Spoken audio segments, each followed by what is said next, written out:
Samantala, pagpapadala ng naval vessel sa WPS nasa desisyon na ng AFP.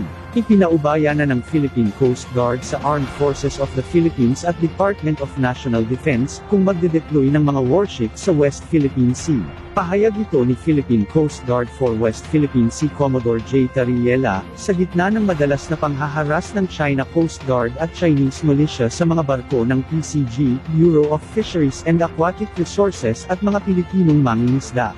Aniya, sa nakalipas na 3 administrasyon, ang mga barko lamang ng PCG ang nagpapatrolya sa pinag-aagawang teritoryo. Nasa desisyon na umano ng AFP at basbas ni Pangulong Ferdinand Bongbong Marcos Jr. kung kailangan na ang pagpapadala ng Navy vessels sa nasabing karagatan. Pero, nanindigan si Tariela na suportado ng PCG ang pahayag ng Pangulo na ang Pilipinas ay isang peace-loving country at hindi ito nagpapasimula ng gulo.